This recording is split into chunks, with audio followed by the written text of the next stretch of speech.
E aí galera, sejam todos bem-vindos a mais uma sessão de aluguel.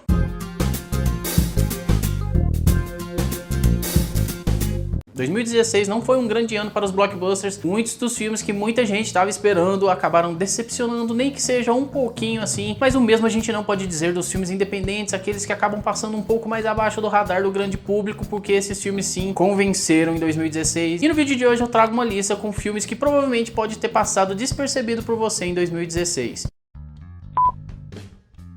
E o primeiro deles é Um Cadáver para Sobreviver, Swiss Army Man, com Daniel Radcliffe e Paul Dano. Sem dúvidas esse é o filme mais estranhamente legal que eu assisti em 2016. E ele conta a história do Hank, vivido pelo Paul Dano, que ele é um cara que tá perdido numa praia e ele não aguenta mais viver naquele sufoco, então ele decide que o melhor a se fazer é se suicidar. Só que na hora que ele vai fazer isso, ele vê um corpo sendo jogado pelo mar ali na beira da praia, e é o corpo do Manny, do Daniel Radcliffe. E de formas bem absurdas, os dois começam a conseguir estabelecer uma certa amizade. Sim, o Hank faz amizade com um cadáver. É meio bizarro, eu não vou entrar em detalhes para poder não atrapalhar a experiência de vocês ao ver o filme. Só que os dois partem numa jornada para que Hank possa voltar para casa e voltar para os braços dos seus entes queridos, voltar a ter uma vida normal. E o mais engraçado é que ao longo dessa jornada o Hank vai descobrindo que o corpo do Manny é a chave para sua sobrevivência. E não pense em besteira, eu tô falando disso, que habilidades que ele consegue encontrar para o corpo do Manny que acaba ajudando ele em algumas situações no meio dessa jornada toda. E é muito bizarro, é muito estranho, é muito escatológico, mas é divertido, cara. Não é um filme pra todos os públicos, não é um filme que qualquer pessoa que assista vai gostar, mas sem dúvida, se você gosta um pouco mais desses filmes que te bota pra pensar, filme um pouco mais fora da caixinha, sem dúvidas esse é uma boa pedida, Um Cadáver para Sobreviver.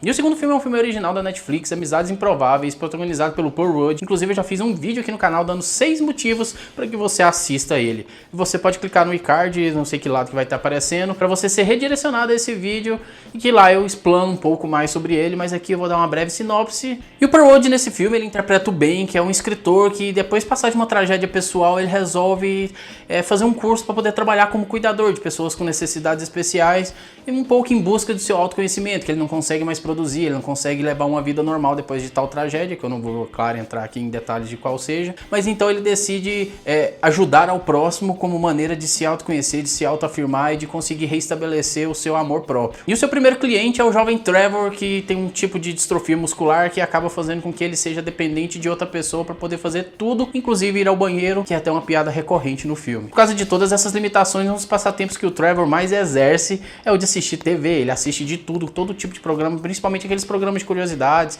das maiores coisas do mundo e tal, e num desses programas ele vê o maior buraco, o buraco mais profundo do mundo, e ele fica muito interessado em ir, e é aí que o Ben entra com a intenção de levá-lo para poder realizar o sonho do Trevor de conhecer, de ver de perto e não apenas na tela de uma TV. E aí que entra um pouco a parte meio road movie desse filme, ele sai em jornada para poder chegar nesse tal buraco mais profundo, e apesar do filme tratar, né, dos dramas pessoais de cada um, o Trevor com todas as suas limitações físicas que acabam fazendo com que ele tenha uma vida muito difícil, e o Ben também, que tem toda a sua tragédia pessoal que também tá por trás dele, é um filme que tinha tudo para poder cair naquele drama, naquele filme pesado, naquele filme difícil de assistir, naquele filme tenso, mas não. A química entre os dois atores e também o roteiro leve, descontraído, traz uma atmosfera muito bacana pro filme, um filme muito divertido, que em alguns momentos você até esquece que aqueles dois personagens têm tantos problemas, mas em outro momento ele vem e te lembra de novo, mas te dá uma lição que você deve viver o dia absolutamente, cara. Viva aquele dia, seja feliz, faça o que você quer fazer, vá atrás do que você quer, não aceite limitações que vão te impor ou que você tenha naturalmente, só viva. Esse filme dá uma lição muito bacana e fica aí de indicação, Amizades Improváveis do Netflix. E o terceiro filme é A Qualquer Custo, um faroeste moderno com Chris Pine, Ben Foster e Jeff Bridges, muito bom. E a história dele se passa com dois irmãos, um vivido pelo Chris Pine e outro pelo Ben Foster. Um deles é ex-presidiário, né? O do Ben Foster é um ex-presidiário, o Chris Pine é um pai divorciado, os dois acabaram de perder a mãe e ela estava muito afundada em dívidas, principalmente com hipoteca, eles iam perder a propriedade, a fazenda deles. E o Toby, o personagem do Chris Pine, quer conseguir de alguma maneira reaver essa propriedade, fazer com que eles não a percam para poder deixar de herança para os seus filhos, e o Tanner, seu irmão, vivido pelo Ben Foster, acaba entrando nessa empreitada com ele, e eles partem na missão de assaltar várias agências bancárias de um mesmo banco, que inclusive é o banco que a mãe deles está devendo e tal. É toda uma reviravolta para poder juntar dinheiro, para poder quitar a dívida, para ele poder sim deixar a herança para os filhos dele, que é a propriedade lá, que inclusive encontraram petróleo nela. E tudo isso sobre os olhos de um policial vivido pelo Jeff Bridges, aquele policial bem redneck mesmo. É um filme que eu também não quero me aprofundar muito para poder não entrar em, quem sabe, contar coisas que não deveria falar sobre o filme, para não atrapalhar a experiência de vocês, mas é um filme muito bacana. Quem gosta dessa pegada de faroestes modernos, é bem legal, é um filme bem bacana, com personagens cheios de camadas. É legal como você vai conhecendo os personagens ao longo do filme, vai entendendo as motivações de cada um, e sem dúvidas alguma fica aí também mais essa indicação.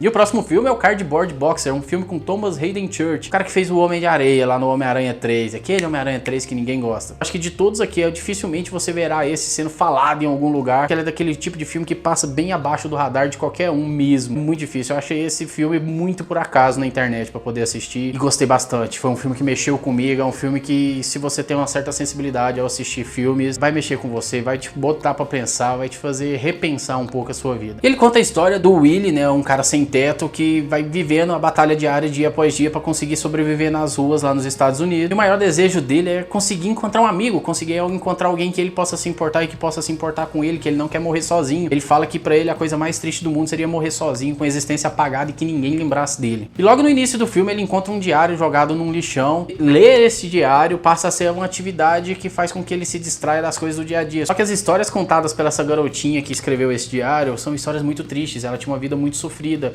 então ele começa a repensar a vida dele através das histórias narradas por ela. Só que ele não fica contente em apenas ler essas histórias. Ele meio que faz cartas respondendo, trocando ideia com ela. Só que essas cartas, logicamente, não chegam a ela porque ele não sabe onde que ela mora, ele não sabe quem ela é. Ele sobe no alto de um prédio e fica fazendo aviãozinhos e joga esses aviãozinhos. É algo bem simbólico mesmo, mas é algo que tem um peso dentro da história do filme. E no meio disso tudo, começam a aparecer alguns jovens diariamente lá no beco, lá onde que a galera dorme, os sem-teto estão dormindo, onde que o Willie dorme também. E eles acabam começando a organizar algumas lutas entre os mendigos. Eles chegam oferecendo $50 para quem quiser lutar. Quem for vencedor leva $50. E o Willie é um cara já mais fortinho e tal. Quem já viu outros filmes com esse ator sabe que ele é um pouco mais forte. E ele começa a ganhar. Então cada vez que esses jovens vão lá, ele aceita lutar e ele vai ganhando. E quando ele pega o dinheiro, o que ele faz? Ele compra uma comida e vai dormir num hotel, porque ele quer sempre, né? Lógico que quando pode, tomar um banho quente e dormir numa cama. Só que aí esses jovens começam eles começam a criar um esquema de lutas clandestinas cada vez mais organizado, entre aspas.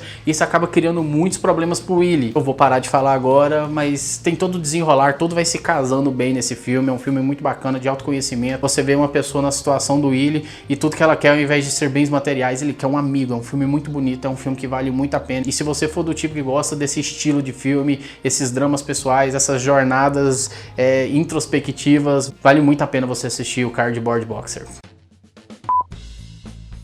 E o próximo filme é o Demolição, protagonizado pelo Jake Gyllenhaal, e é incrível como esse cara, a cada ano que passa, ele tá conseguindo manter os seus bons trabalhos. São personagens interessantes atrás de personagens interessantes, são histórias muito bacanas, e eu tenho que dar os parabéns, porque esse era um ator que há poucos anos atrás eu não curtia muito o trabalho dele, eu não gostava da maioria das coisas que ele fazia, e hoje em dia eu tenho que dar o braço a torcer e bater palmas pra ele, porque o cara tem selecionado muito bem os projetos que ele tem entrado. E nesse filme ele interpreta o personagem Davis, que é um cara muito bem de vida, um cara bem de situação, bem financeiramente, trabalha com investimentos e tal. Só que num dia uma fatalidade acontece e o Davis acaba perdendo sua esposa num acidente de carro. Um acidente esse que ele também estava dentro do carro, mas sobreviveu sem nenhum arranhão. E durante a sua estadia no hospital, enquanto a sua esposa estava lá tentando sobreviver, ele acaba tendo um problema com uma daquelas máquinas de comida que você coloca moeda e tal, você pega um lanche, um chocolate, alguma coisa, e ele envia uma carta de reclamação porque ele teve problema com essa máquina. Só que isso acaba sendo meio que uma válvula de escape pro personagem dele, e isso acaba tornando uma obsessão para ele, e ele começa a mandar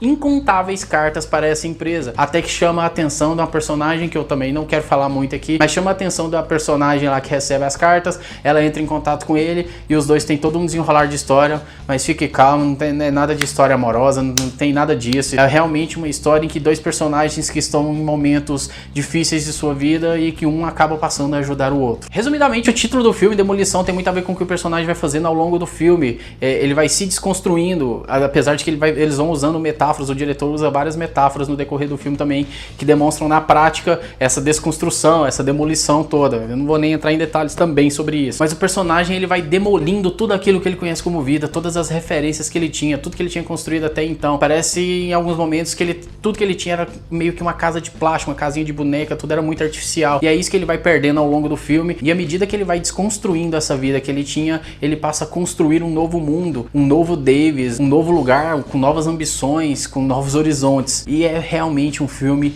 muito bacana, e eu acho que eu só falei de filmes muito introspectivos hoje aqui nesse vídeo, hein? Bem, é isso, galera, espero que vocês tenham gostado dessas indicações. Se por acaso você não viu nenhum desses filmes ou não viu algum deles, fica aí a minha indicação, espero que vocês assistam, que voltem aqui para poder me falar o que vocês acharam da indicação. Caso você já tenha visto algum, diz aqui nos comentários o que você acha do filme. Você também acha que faltou algum filme nessa lista? Acha que eu deveria ter citado algum outro filme?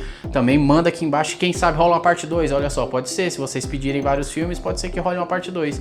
Mas eu espero que vocês tenham gostado, e se gostaram já manda aquele like aqui embaixo. Se é a primeira vez e não está inscrito no canal, se inscreve aqui embaixo e ativa aquele sininho aqui embaixo também, porque vai fazer com que todos os vídeos, quando eu postar, cheguem em vocês uma notificação, que vocês fiquem por dentro sempre que tiver algo novo aqui no Sessão de Aluguel, já que o YouTube não está entregando as notificações a todo mundo. Bem, galera, é isso, eu vou ficando por aqui, foi lindo aquele abraço e até a próxima sessão. Tchau!